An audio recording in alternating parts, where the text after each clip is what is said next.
Em meados da década de 70, a Sony criou uma grande novidade aí para o mercado de vídeo daquela época. Era o Betamax. Isso mesmo, um formato doméstico de vídeo onde você não só poderia assistir filmes, mas você poderia também fazer gravações de coisas que estavam sendo transmitidas ali na TV. Dentre alguns pequenos motivos, a Sony cometeu um grande erro que fez com que a JVC, um ano depois, viesse a criar o VHS e fazer muito sucesso.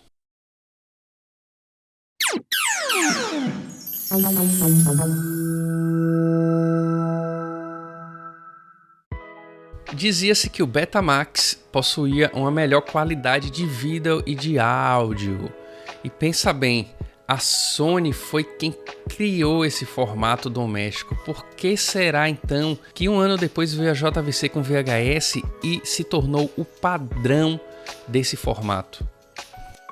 Bom, tem alguns motivos para isso, né? O VHS, por exemplo, conseguia gravar mais tempo de transmissão do que o Betamax. Dizem até que a indústria pornográfica impulsionou o sucesso do VHS porque era mais barato produzir em VHS. E o mercado pornográfico sempre foi muito grande. Eu já trouxe alguns vídeos discutindo isso, hein? Dá uma procurada no canal. Mas eu acho que teve um fator que foi realmente decisivo para o sucesso do VHS e para ele se tornar a mídia padrão ali nos próximos 10 anos. A Sony, eu acho que cometeu um grande erro quando ela não licenciou o seu produto.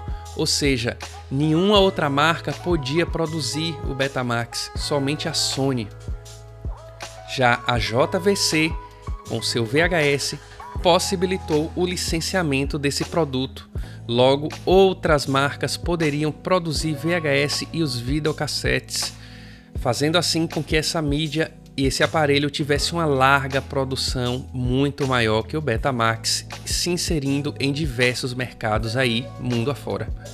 Mas para isso, a JVC tinha, digamos assim, que um diagrama interno com objetivos e, digamos assim, regras a serem seguidas dentro ali da produção do seu produto, o VHS. E a gente vai falar um pouquinho sobre esses objetivos aqui. Foram 12 objetivos, 12 regras, porém a gente vai falar das mais importantes. Pois é, tinha que ter um sistema simples e que fosse possível ligar em qualquer televisão doméstica de casa. Essa era a intenção, inclusive, do VHS, né, gente? Era ser um sistema doméstico, então tinha que funcionar em qualquer modelo de televisão, o que não era muito complicado cá para nós. Você tendo um cabo AV, você ia conseguir ligar no seu videocassete e utilizar a outra ponta na televisão, já iria estar funcionando. Mas era importante ali dentro, nos mecanismos, em todo o funcionamento, na parte eletrônica, era importante que tudo isso enviasse a imagem da mesma maneira para qualquer televisão aí das casas.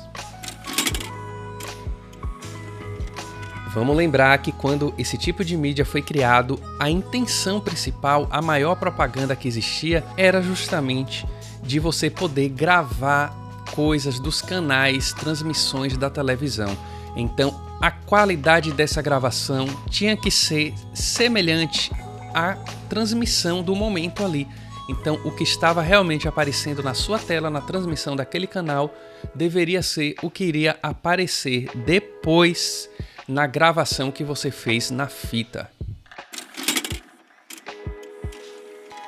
Pois é, essa era a capacidade de gravação mínima aí, inclusive que superava o Betamax no início, hein? 2 horas era 1 hora a mais do que o Betamax conseguia gravar. Claro, se a gente gravasse no modo SP, porque a gente teria outras velocidades que iria possibilitar a gente gravar, por exemplo, o dobro de duração. Mas enfim, não importa qual era a marca que estava produzindo, no mínimo teria que ser 2 horas aí de gravação. E era isso, essa é uma das coisas, inclusive, que fazia o VHS chamar mais a atenção ali dos clientes, das pessoas interessadas, porque conseguia gravar mais do que o Betamax. Você gravou Coisas da TV com uma fita, ela precisa ser rodada em qualquer outro videocassete, em qualquer outra marca também. Isso era essencial, porque muitas vezes você gravava na sua casa, mas você emprestava, você dava para um amigo assistir na casa dele e precisava ser funcional em qualquer máquina. Inclusive, a construção dos aparelhos de VHS e dos videocassetes é muito parecida nesse sentido, para que você consiga colocar uma fita e saiba que os guide rollers vão puxar, que ela vai ser lida por uma cabeça de vídeo e que vai passar por uma cabeça de áudio que tem um track e vai dar a imagem na televisão. Então isso era essencial. É essencial também para os filmes. Imagina que a empresa lança um filme em VHS e ela só roda em uns aparelhos e outros não. Isso certamente não ia dar certo. Então essa era uma exigência que a JVC fazia a qualquer marca que ia produzir o seu produto. Pois é, o gravador ser acessível e fácil de operar realmente era. Você coloca a fita e apertando somente um botãozinho você já consegue começar uma gravação. E tinha que ser fácil nesse sentido. Claro, existia alguns outros elementos e características e funções que você teria que fazer ali caso você precisasse programar uma gravação ou fazer alguns ajustes no tipo de gravação, na velocidade da gravação, mas nada disso era realmente muito complicado, bastava você ler o manual e você ia entender bem como é que funcionava ali.